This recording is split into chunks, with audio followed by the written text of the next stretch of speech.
Hi, I'm Jamie, host of Murderish, the podcast. On Murderish, I give you a 3D look at gripping murder cases. Just the facts, no banter. By the end of each episode, you'll know who was involved, details of the crime, and what went down at trial. Also featured on Murderish is my own personal story about the time a man followed me home at night and I found him in my bedroom. Listening to this podcast doesn't make you a murderer. It just means you're murder-ish. Listen to Murderish on Spotify, Apple Podcasts, or wherever you get your podcasts. Welcome back to DOCUFILES, wherever you're listening or if you're watching on YouTube. I'm Paige. And I'm Natalie. Next week, we are going to be watching HBO's They Called Him Mostly Harmless. As you know, for this episode, we are discussing the 4-part series Scamanda. Before we dive in, we did have some exciting news for all of our listeners. And if you follow us on social media, you probably already saw this. Paige and I participated in a documentary that is available on HBO called A Lethally Blonde, Season 2, Episode 8. Our episode is titled To Live and Die in Hotlanta. So okay, I'm nervous, everybody, so be nice. We haven't seen it yet. It comes out tonight, the day that we're recording this. So I'm sure we did right by Bridget Shield. What feels like years ago now, I listened to the Scamanda podcast, and the journalist that created that podcast was involved in this documentary. So it was really cool to see her. Her name's Charlie. And it was still harrowing to get to know this case again. My husband was in absolute shock that somebody would do what Amanda C. Riley would do. I think everybody involved in this case is in shock that somebody was capable of the depth of that deception that Amanda was capable with. I think at the beginning, maybe where a lot of it comes from, and what I picked up on, was people were underestimating her. They took her as this young, past cheerleader, vibrant kind of personality that unfortunately, in her deception, had been diagnosed with cancer, and they just rallied behind her. I mean, she was beautiful, young, to the point where families were hiring her to teach their children with cancer cheer. Let's not forget, by the way, and I know this is just a pinprick in this story, but Amanda met her husband when she was giving private cheer lessons to his daughter and stepdaughter. Those kids were also deceived and hurt by her because she became such a huge part of their life, and then their stepmom. You mentioned how deep all of this goes, everything that Amanda Riley did. And I think that's what makes her story, her case, her deception especially disgusting, is that she didn't just pretend to be sick. She really tried to, and was successful at building this entire identity around being this brave cancer survivor. I feel like that is an important distinction to be made. She didn't just say she had cancer. She built this entire persona that she then put out into the world. She had a blog about it that was very in-depth and full of lies. She was a very well-known person in her church. She was a well-known person in her community. She basically got her tentacles on everyone around her and convinced them not just of her story, but of her bravery and of her hardships that she was going through. And people not only supported her emotionally, but physically as well. We had people donating plasma. We had people donating $500 a month. It became this full-blown scam. People were going to Chili's to support her. Restaurants were getting involved. A major chain restaurant. They got involved. There was just no stopping her. She was inseparable for this attention because every time it seemed like, oh, I won, which is documented very heavily, by the way, in this blog, which is just pure lies and deception for everybody to catch up on. Yeah, emotional manipulation. 100%. So anyways, every time it seemed like she had finally, quote, won her battle with this fake cancer, she would just pop back up. Oh, I have cancer again. It was like I'm pregnant and I have cancer. Oh, and then the baby's killing the disease. Somewhat in remission, but then once the baby's born, I'm back in stage 4. It's just like she was lying about things people rarely feel like they need a question. No one mentally stable thinks someone's lying about having cancer. What really makes me sick too is she extorted her church. This is a very big church, and it just makes me sick because these are faith-based people. They know how to hold a belief based on faith, and she manipulated that. This is her recognizing, hey, these people are comfortable holding beliefs based on faith and faith alone. And she knew that they would do that for her, that they weren't going to be questioning her. And what reason did they have to question her? She used their compassion and trust that they would have for their community members of people of the same faith of them. She used this lie to create a testimony about how God has impacted her life and given her cancer, but made her a better person because of it. I can't imagine what it would be like to be a person of that congregation, to have your own struggles and see what someone in your community is going through, and probably one of the hardest things you ever could go through, and realize if she can overcome it,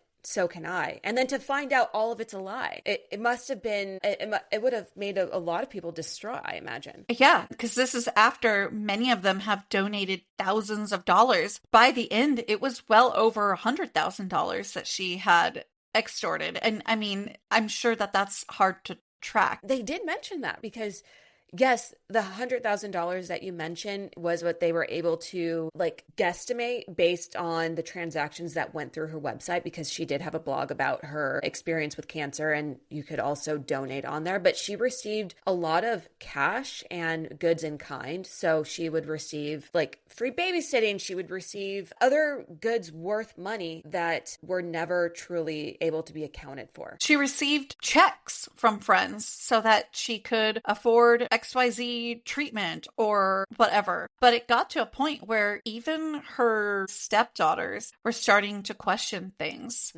The younger daughter, who her husband was the father of, so not his previous stepdaughter, had noticed an IV tube just in her little brother's playrooms, because eventually after Amanda and her husband got married, they had 2 boys of their own. So there were the 2 girls that were half sisters with his ex-wife, and then the 2 boys that Amanda and her husband had. It seemed like in the beginning, at least, that Amanda was a really important part, but you see the ex-wife starting to catch on to some of this. But again, it's this idea of what right or reason did they have to question all of this? But that tube was a bit of a catalyst. Having this IV tube in your house just laying around is weird. And her husband goes, well, I don't know what to tell you, Alita. That's his ex-wife. We're doing treatments at home. She's self-administering them. She's self-administering chemo, whichever that was somewhat skeptical of Amanda Riley at this point was like, whoa, wait a minute. What? You mean you're in a clinical trial and you're self-administering your chemo at home? Okay, that makes sense. It's wild that her lies got to that point, because who would ever think that that would be something that's done? She uses literal medication names in her blog. She was researching all of this. She constantly posted everything she researched, right? I mean, she posted selfies in the hospital bed. She shaved her head. She had emotional updates, inspirational messages. And like I said, she also had pictures of medications. It makes me think, after all of what you and I are talking about, it makes me think about what is the motivation besides money? What was the catalyst for her to turn towards this deceptive path? And it made me sad when her stepdaughter says, I don't know if she got the idea from my cancer, but essentially she can't necessarily say that she doesn't wonder or think that. Amanda came into her husband's life when he was married to someone else, and his stepdaughter was undergoing treatment for cancer. And so she really did see what the family was put through. She saw the community rallying behind them. And it does make you question, was she inspired by this cancer journey?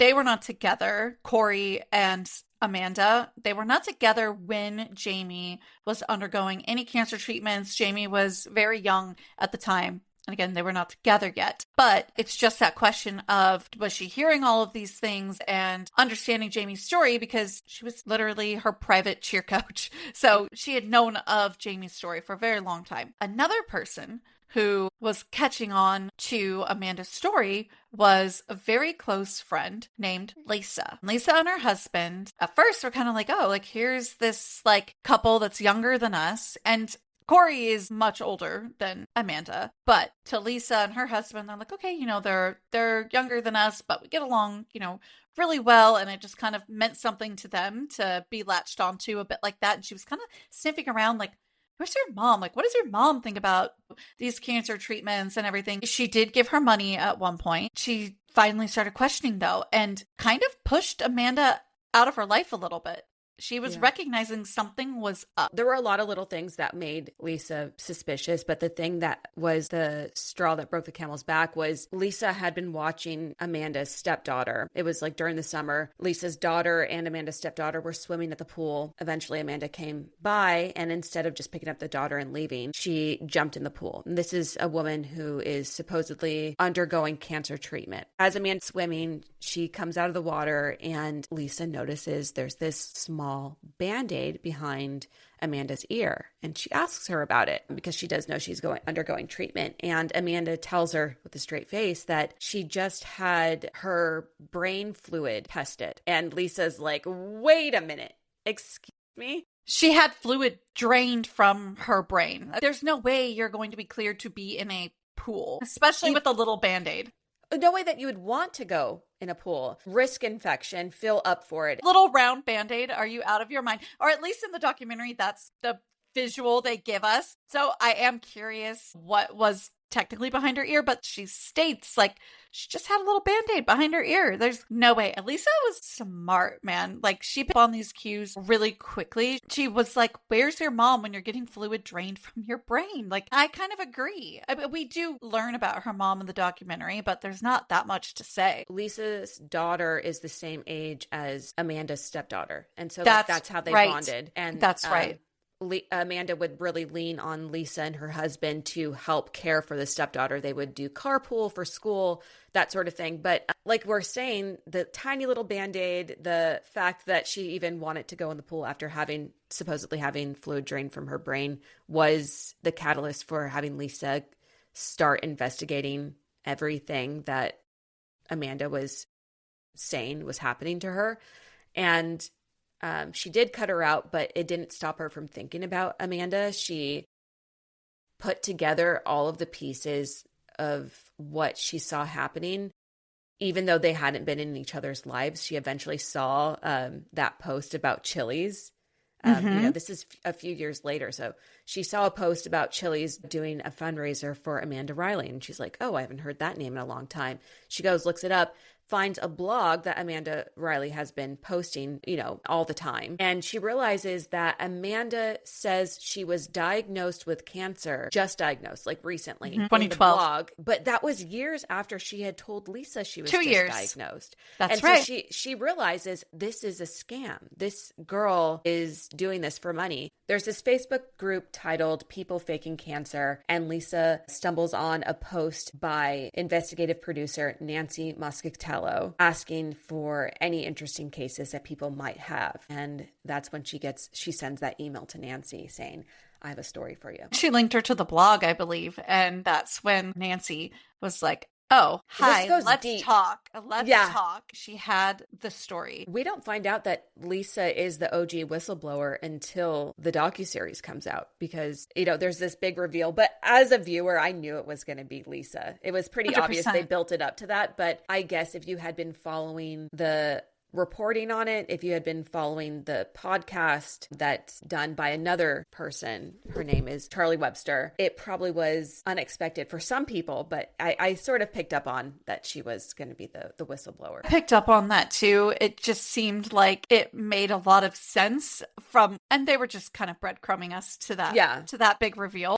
If you're a QuickBooks customer looking to grow without the growing pains, you need the Intuit ERP, the AI native ERP that upgrades right from QuickBooks. Learn more at intuit.com/ERP. Not only was Nancy on top of Amanda, but the IRS was catching on too. And they were taking special interest in this blog and curious about all the money that it was receiving. So there are two ends here that are investigating and researching Amanda's story because it is blowing up, especially in the Bay Area, which they were from San Jose. I don't think we mentioned that yet. It was starting to blow up and the money was starting to pile up. Yeah, and that's what happens, right? It becomes a federal fraud investigation. The IRS is involved because money is involved, and they start investigating everything from donations to the campaigns, the fundraising campaigns, to even the small donations she's given in person. They want to know where every dollar went, where it's all going, because supposedly it's going to cancer treatment. But they learn, because they subpoena her medical records, that she's never been treated for cancer. And instead, what she was doing was she would go to multiple emergency rooms and be treated for whatever she told them she had. She would have full-on photo shoots while she was in the emergency room so that she would have content for her blog. I think, to me, what was the most compelling piece of this story is the fact that her husband, Corey, is along for the ride with her. Supposedly, he is her knight in shining armor. He's the best husband. He is with her at every appointment. He's with her every time she has to do some sort of treatment. And it turns out she's not doing anything related to cancer treatment. She's not being treated by an oncologist. She's going to emergency rooms. So I have to wonder, did Corey know? What extent did he understand what was happening? Was he involved? How could he not be? I think a lot of viewers were questioning that same thing. I mean, he's always kind of held that he didn't know what was going on, but how do you not know? How do you have tubes of IVs in your house? How do you not know? And I'm also remembering, by the way, that it was Nancy, the journalist, this is all coming back to me, who tipped off the FBI. And then Corey and Amanda's house was raided. It gets raided. And Alita, in the footage of that raid, she was there. Yeah, and she was like shaking. She's like, oh my gosh, because she thought, okay, this is going to put an end to all of this. And they were having some tough custody battles at the time.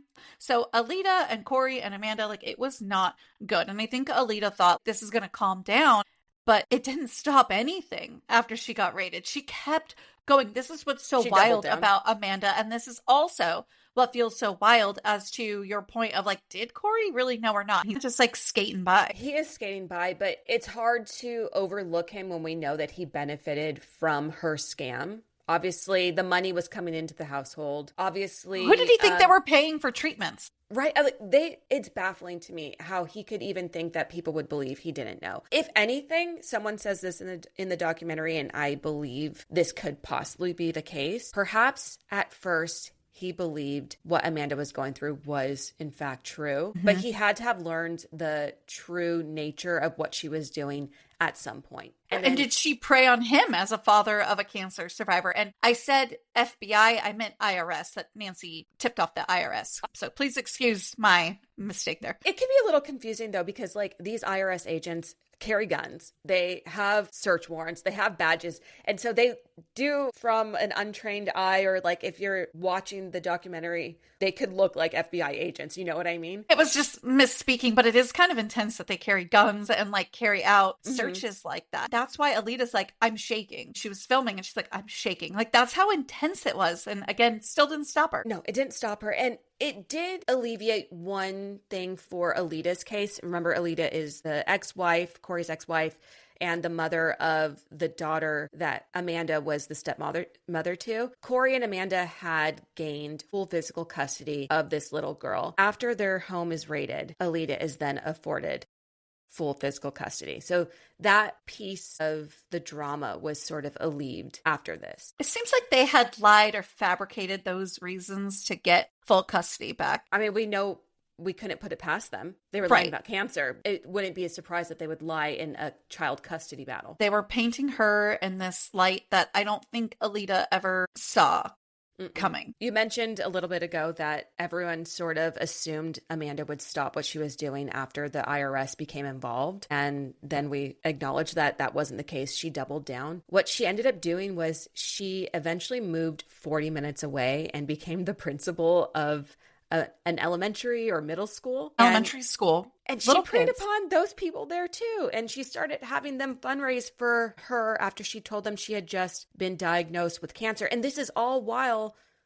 the IRS is still investigating her. And at the same time that her old community at her church, everyone that she was involved with now know that she was scamming them and lying about having cancer. So she left that community, moved 40 minutes away and did the same thing there while under open investigation. These are wealthy communities that have the resources, and I think that's why she didn't end up getting away with it for an extreme amount of years. I mean, any second is too long, but it was around 5 years from the time with Lisa, which I count that because Lisa did give her money, to when she's getting arrested in 2015. But it is insane that she became the principal of a private Christian school down the highway in Gilroy. Again, wealthy communities that she was preying upon. What's really sad and so interesting is many of the people involved and that she preyed upon were giving to her because they had cancer or somebody close to them had cancer.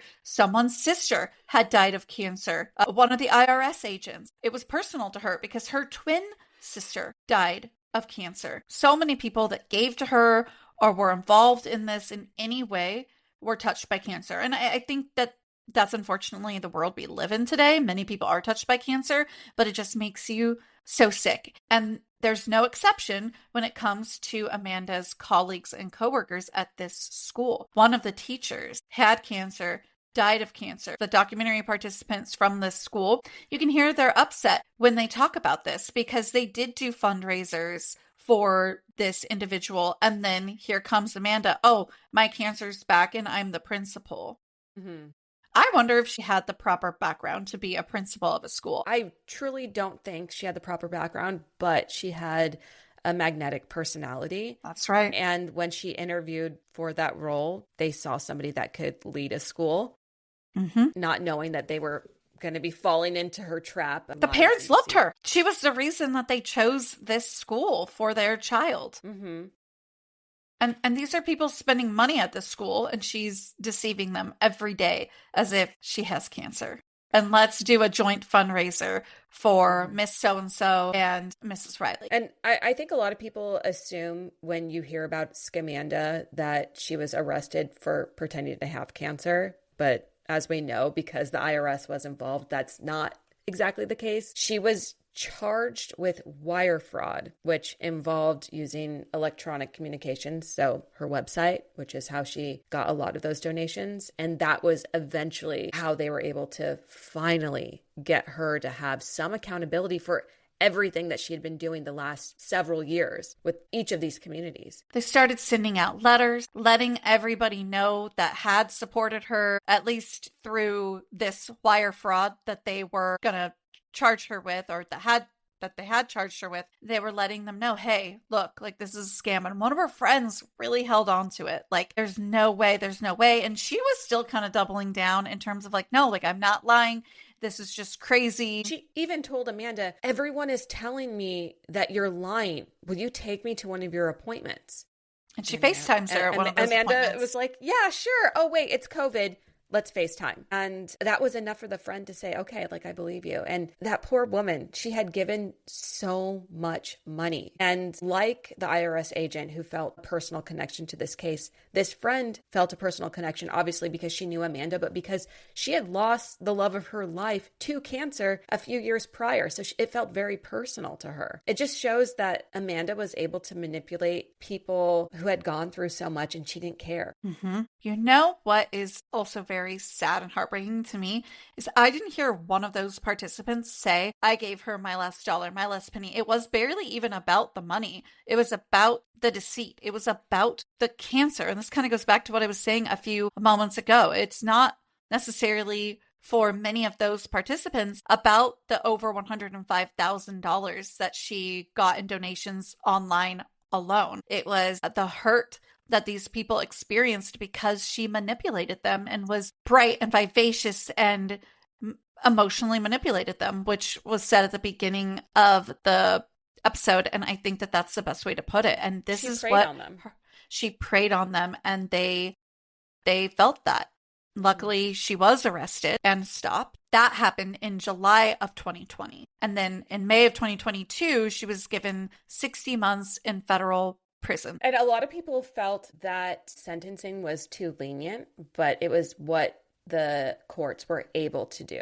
Unfortunately, a lot of people felt that she deserved more, and they're probably right, but again, that was what the courts was able to do. We see this time and time again in all kinds of different cases that we cover, whether it's our true crime segment, whether it's something that happens to somebody in Tragic Hollywood, one of our documentaries. They only can go after what they can legally go after. It isn't illegal to say you have cancer. It is illegal to extort money. So they can get you for that, and that just doesn't hold a crime. There's no crime. I said this in a previous episode. There is no crime for being a shitty person. Yeah. Unfortunately, you can't go to jail for being a shitty person or being morally corrupt. Always. Sometimes you can, but in this case, that wasn't what got her. I'm glad that they were able to get her on something, at least. I don't think she would have been stopped otherwise. She just kept going. I think she would have moved to another community and would have never stopped. She would have kept going. This is just me, but I could totally see her moving to like a wealthy community in the Southland somewhere between San Diego and LA and start extorting down here where maybe people didn't know who she was yet. She would probably still be surviving cancer and getting it again and again and again and again.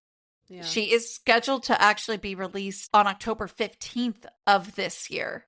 So that is her release date. You know, I had to look it up.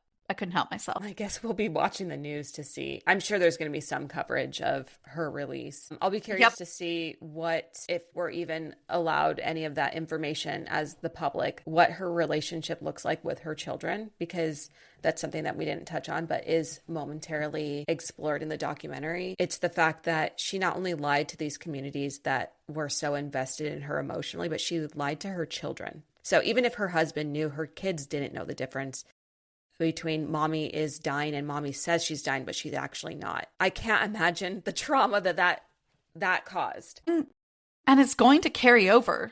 Imagine once they're adults and they really understand what that was. By the way, she and Corey are divorced. So they got divorced in 2024. So they are no longer together. And so now I don't think she will see Jessa, Corey's daughter, or Jamie, Corey's previous stepdaughter from his previous marriage. And now they have 2 kids that they will co-parent together after she gets out, I'd imagine. But 2024? That's like kind of late. Right? She was sentenced 2 years after she was sentenced, or a year and a half after she was sentenced. So I guess we'll leave everyone with that. Scamanda is a doozy. Charlie did a great podcast and documentary. I'm sure that Charlie and Nancy, both being journalists, will keep us up on what's going with Amanda when she gets out later this year. Make sure to follow us on all of our socials. Make sure to follow us on all of our socials at The Murder Diaries Pod. Subscribe on YouTube at The Murder Diaries Podcast. And don't forget our schedule. Mondays, Tragic Hollywood. Tuesdays, DOCUFILES. And Thursdays, a true crime case that needs your attention. Thanks for being here. Bye. Bye.